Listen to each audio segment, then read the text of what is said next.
Rain hammered against the glass walls of the 30-story headquarters like bullets against a prison gate. Inside the executive conference room, silence suffocated the air. Employees sat stiffly around the table, afraid to breathe too loudly. At the head of the table sat Victor Morrison, CO, billionaire, feared tyrant, a man whose name alone made managers sweat through their shirts. Victor adjusted the silver cufflinks on his expensive suit while staring at the quarterly reports in front of him. Then he smiled.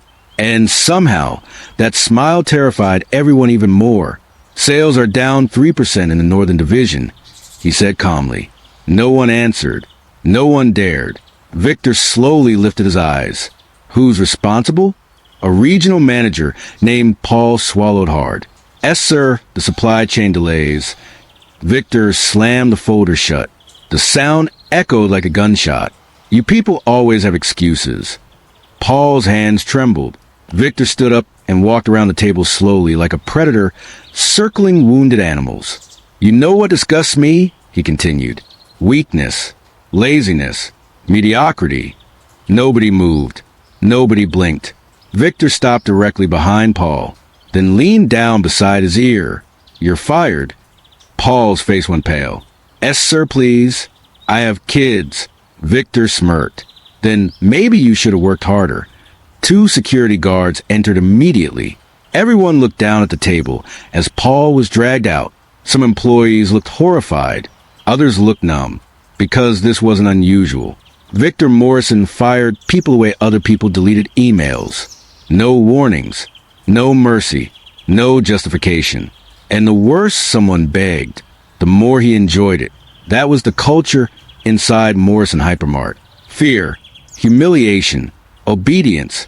Victor believed fear made people productive, and nobody challenged him, because nobody could touch him. At least, that's what he believed. Across the building, on the first floor, another employee quietly watched Paul being escorted outside to the lobby. His name was Daniel Reed, 34 years old, inventory supervisor. Quiet, respectful, invisible, the kind of employee nobody noticed. Victor certainly didn't notice him, but Daniel noticed everything. He noticed the cashiers cry in restrooms after being screamed at.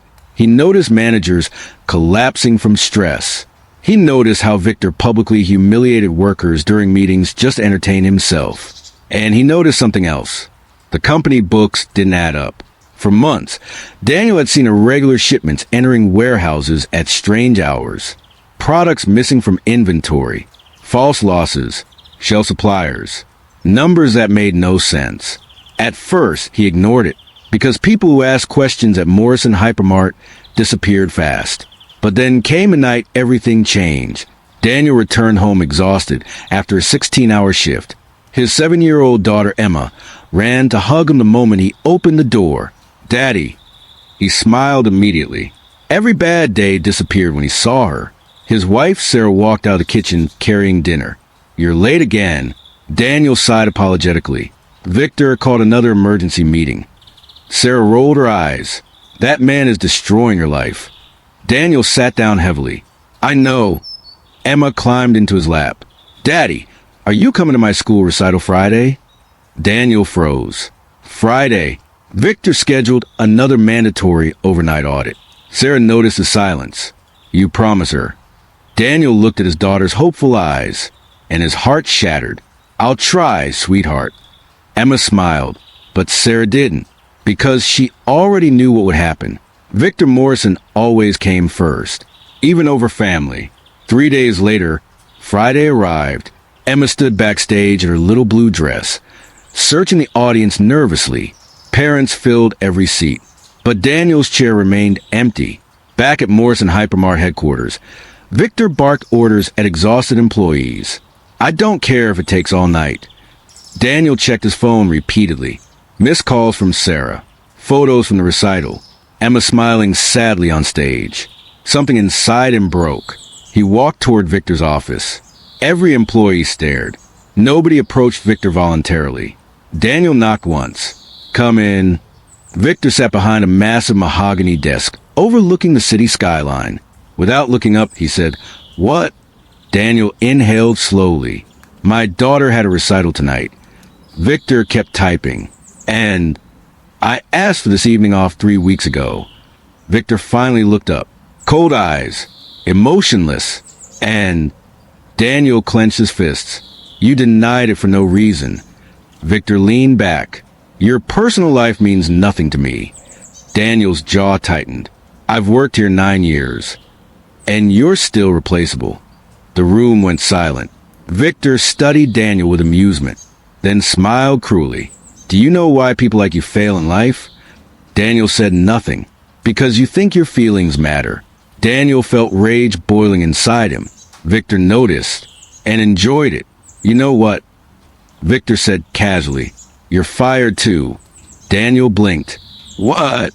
Security will escort you out. For what reason? Victor laughed. I don't need one. Daniel stared at him in disbelief. 9 years. Gone. Just like that. Victor pointed toward the door. Get out. Daniel walked out silently while hundreds of employees watched.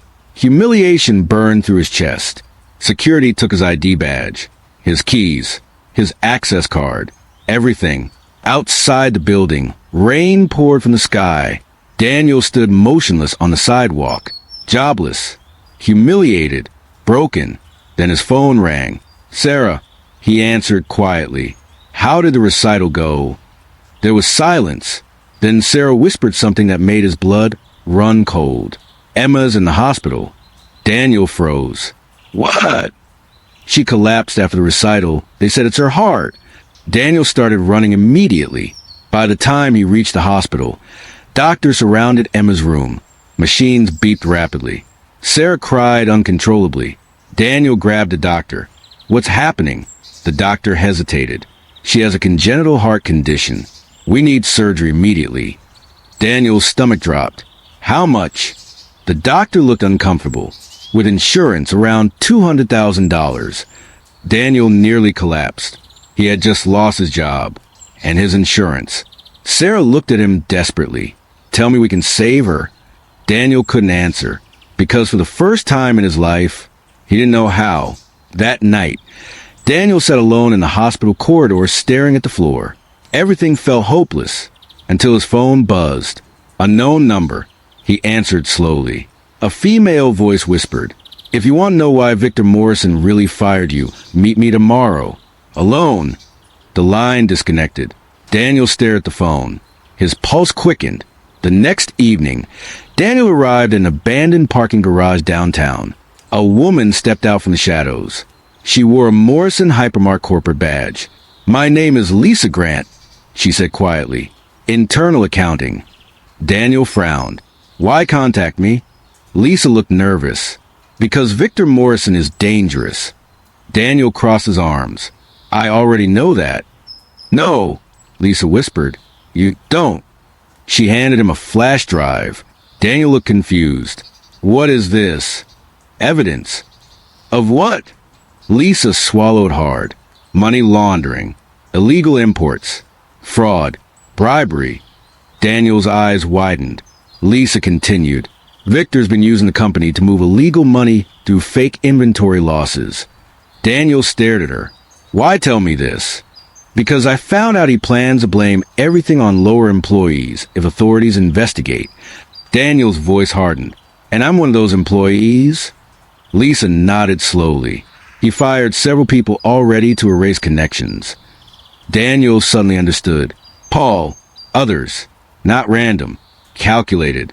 Victor wasn't just cruel. He was cleaning house. Lisa stepped closer. There's more. She looked around nervously. Victor knows someone inside the company has evidence. Daniel frowned. So, he's hunting whoever it is. Daniel looked at the flash drive in his hand. Why not go to the police? Lisa laughed bitterly. Victor owns people everywhere. Then her expression turned serious. But there's one thing he doesn't control. What? The federal investigators already watching him. Daniel's heartbeat accelerated. Lisa leaned closer. If you expose him correctly, you can destroy him. Daniel looked at the flash drive, then thought about Emma lying in that hospital bed. Victor destroyed his life without hesitation. And now, Daniel had a chance to fight back. but he had no idea how dangerous Victor truly was. The next morning, Victor Morrison entered headquarters smiling. Another employee was crying outside his office. Another firing. Another ruined life. To Victor, people were disposable. He walked into the elevator with his personal assistant, Monica. "What's today's schedule?" Monica checked her tablet nervously. "Board meeting at 10. Investor lunch at 1. Charity gala tonight." Victor smirked. "Perfect." His phone rang. Private number. Victor answered impatiently. "What?" A voice spoke calmly. "You fired the wrong employee." Victor froze slightly. "Who is this?" "You'll find out soon." Click. The line died. Victor's face darkened. "Trace that call," he snapped. For the first time in years, Victor felt uneasy. Meanwhile, Daniel sat inside a small apartment staring at the files on Lisa's flash drive. Fake invoices, offshore accounts, bribery payments, illegal imports hidden inside company shipments. The deeper he looked, the uglier it became. Victor Morrison wasn't just corrupt, he was criminal. Daniel rubbed his face in disbelief. Then he found one file labeled terminations. Inside was a list of employees Victor fired over the last 3 years. Most had been blamed for accounting discrepancies. Some disappeared completely afterward. Daniel's blood turned cold. This was bigger than revenge. Much bigger. Suddenly, headlights flashed outside his apartment. Daniel peeked through the blinds. Black SUV. 2 men watching the building. His heart pounded. Victor already knew. Daniel immediately grabbed the flash drive and rushed toward Emma's hospital room. He entered quietly. Sarah looked exhausted. "Where have you been?" Daniel sat beside her. "I think we're in danger." Sarah frowned. "What are you talking about?" Before Daniel could answer, crash! The hospital room door burst open. 2 masked men stormed inside. Sarah screamed. One grabbed Daniel violently. "Give us a drive." Daniel fought back instantly. The room exploded into chaos. Machines crashed. Emma woke crying. Sarah grabbed a metal tray and smashed it against one attacker's head. Daniel tackled the second man into the wall. Nurses screamed outside. Security alarms erupted. The attackers fled immediately. Daniel locked the door, breathing heavily. Sarah stared at him in horror. What is happening? Daniel realized something terrifying. Victor Morrison wasn't trying to silence him. He was trying to erase him. And now his family was involved too. That night, Daniel made a decision. No more hiding. No more fear. Victor wanted war. Fine, he would get one. But Victor had no idea who Daniel Reed truly was. Because before Daniel became an inventory supervisor, he worked somewhere very different. Somewhere Victor would never expect. 3 years earlier, Daniel Reed had been a federal financial crimes investigator, one of the best. He specialized in corporate fraud, money laundering, asset tracing, until Emma got sick. The long hours nearly destroyed his family. So Daniel resigned and took a quieter job at Morrison Hypermart. Victor thought he fired a powerless employee. Instead, he awakened a man trained to dismantle empires. The next morning, Victor stormed into his penthouse office furious. "Find him," he screamed at security. "We're trying, sir." Victor smashed a glass against the wall. "You incompetent idiots." Monica entered cautiously. "Sir, federal investigators arrived downstairs." Victor froze. "What?" "They want financial records." Victor's face hardened instantly. Then he smiled slowly. "Delay them." "Yes, sir." Victor turned toward the city skyline. Someone was moving against him fast, and he intended to crush them before they succeeded. Meanwhile, Daniel met Lisa inside a hidden cafe across town. She looked terrified. "They attacked your family already?" Daniel nodded grimly. Lisa whispered, "We don't have much time." Daniel spread documents across the table. These offshore accounts connect directly to Victor. Lisa looked shocked. "How did you trace them so quickly?" Daniel finally revealed the truth. "I used to investigate corporate crime for the federal government." Lisa stared at him speechless. Daniel continued calmly. "Victor made one mistake." "What?" "He underestimated me. For the first time since all this began, Daniel smiled, and it wasn't the smile of a victim anymore. It was the smile of a man preparing for war. Over the next week, Daniel moved carefully. He contacted former federal colleagues, gathered evidence, tracked hidden accounts. Every day, more corruption surfaced. Meanwhile, Victor grew increasingly paranoid. He fired 12 more employees, installed new security, destroyed records. But panic was spreading through the company. Employees whispered constantly. Rumors exploded online. Stock prices began falling. Then came the leak. A major news network released internal Morrison Hypermart documents showing fraud allegations. Victor watched the report in fury. This is impossible. But it got worse. Federal investigators announced a formal investigation live on television. Reporters surrounded company headquarters. Investors panicked. Board members demanded answers. Victor realized something terrifying. The empire he built through fear was collapsing, and he still didn't know who was destroying him until Monica entered his office pale as a ghost. "Sir, what now?" She handed him a photograph. Victor stared at it. Daniel Reed leaving a federal building. Victor's expression changed instantly. "No," Monica whispered. He used to work for financial crimes enforcement. Victor finally understood, and for the first time in his life, Victor Morrison felt fear, real fear. That night, Victor drove home to his mansion, shaking with rage. His wife, Catherine, approached carefully. "What's wrong?" Victor ignored her. Their teenage son, Tyler, walked downstairs. "Dad, reporters are outside again." Victor exploded. "Go to your room." Tyler flinched. Catherine stared at her husband. "You're scaring everyone." Victor loosened his tie, breathing heavily. Then his phone rang again. Unknown number. Victor answered slowly. Daniel's voice came through calmly. "You should know how it feels now." Victor gritted his teeth. "You think you can destroy me?" "No," Daniel replied. "You destroyed yourself." Victor laughed angrily. "You have no idea who you're dealing with." Daniel's voice became ice cold. "And you had no idea who you fired." Click.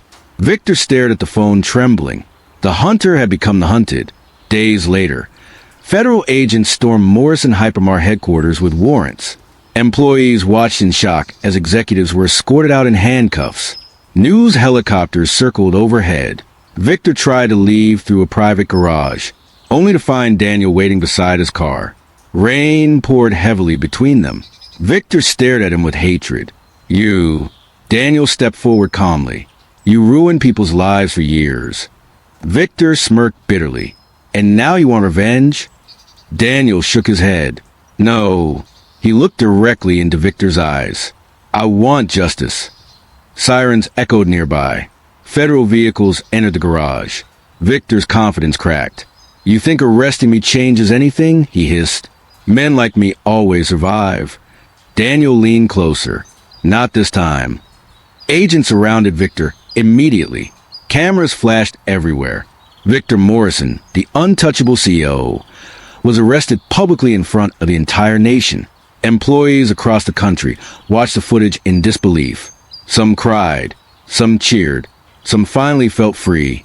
But Daniel wasn't celebrating yet, because Victor still had powerful connections and dangerous people protecting him. 3 months later, the trial began. Evidence flooded the courtroom. Fraud, money laundering, witness intimidation, illegal operations. Former employees testified emotionally about humiliation and abuse. Paul testified too. So did Lisa. Then Daniel took the stand. The courtroom became silent. Victor stared at him with pure hatred. Daniel described everything calmly. The corruption, the threats, the attack on his family. Then he looked directly at the jury. One man believed power meant destroying people without consequences. Silence filled the courtroom. But eventually everyone answers for what they've done. Victor's expression darkened.